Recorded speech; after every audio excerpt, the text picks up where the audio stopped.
दोस्तों, हर साल चैत्र मास के शुक्ल पक्ष की प्रतिपदा तिथि से चैत्र नवरात्रि का शुभारंभ होता है और इस दुर्गुणी पड़वा भी होता है और हमारे हिंदी नववर्ष की शुरुआत भी इसी दिन से होती है।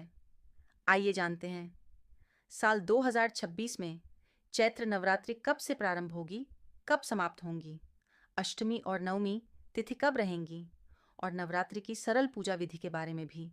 इस बार प्रतिपदा तिथि 19 मार्च दिन गुरुवार को सुबह 6:54 से शुरू हो रही है।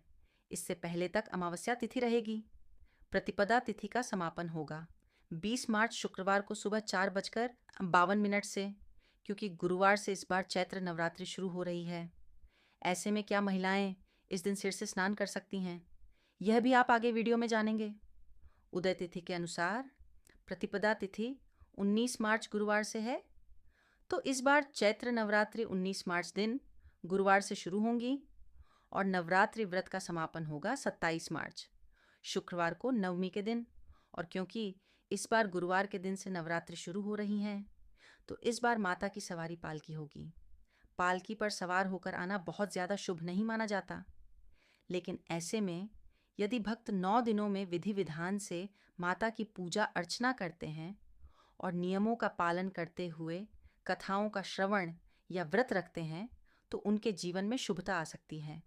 पहले दिन कलश स्थापना की जाती है, जो कि हमेशा शुभ मुहूर्त में ही करनी चाहिए। और इस बार चैत्र नवरात्रि में कलश स्थापना 19 मार्च दिन गुरुवार को की जाएगी और नवरात्रि के प्रथम दिन माँ भगवती के प्रथम स्वरूप माँ शैलपुत्री की पूजा की जाएगी।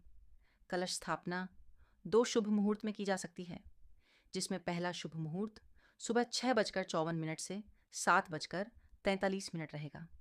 दूसरा मुहूर्त रहेगा अभिजीत मुहूर्त, जो कि दोपहर 12:10 से 12:58 रहेगा।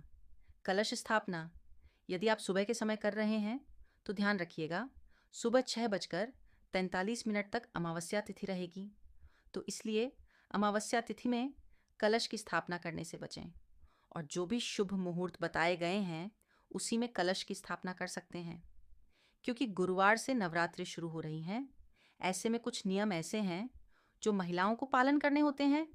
महिलाओं या कन्याओं को ऐसा कहा जाता है कि गुरुवार के दिन सिर से स्नान नहीं करना चाहिए, लेकिन क्योंकि इस दिन नवरात्रि की शुरुआत हो रही है, एक दिन पहले तक जो भी महिलाएं या कन्याएं शारीरिक रूप से शुद्ध नहीं हो पाई हैं, जैसे पीरियड्स के कारण आप इससे पहले तक सिर से स्नान नहीं कर पाई हैं और आज से आप व्रत भी रखना चाहती हैं, शुद्ध हो चुकी हैं, तो आप गुरुवार के दिन सुबह केवल सादे पानी से सिर से स्नान कर सकते हैं।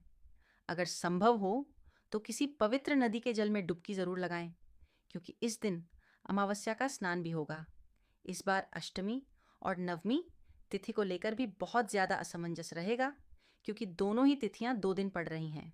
ऐसे में इस समय जो जानकारी मिल रही है उसके अनुसार अष्टमी और नवमी की पूजा एक ही दिन की जा सकती है, यानी कि 26 मार्च दिन गुरुवार को, क्योंकि अष्टमी तिथि सुबह 11:49 तक रहेगी।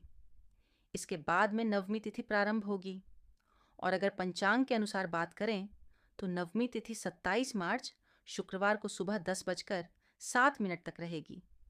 ऐसे में नवमी तिथि आप 27 मार्च शुक्रवार को भी मना सकते हैं, तो यानी कि 26 मार्च गुरुवार को अष्टमी और 27 मार्च शुक्रवार को नवमी तिथि रहेगी। कभी कभी लोग क्षेत्र के अनुसार अष्टमी और नवमी तिथि अलग अलग दिन में मना लेते हैं। ऐसे में आने वाले समय में जब भी अष्टमी और नवमी मनाई जाएगी, उसकी सही जानकारी आपको समय पर दी जाएगी।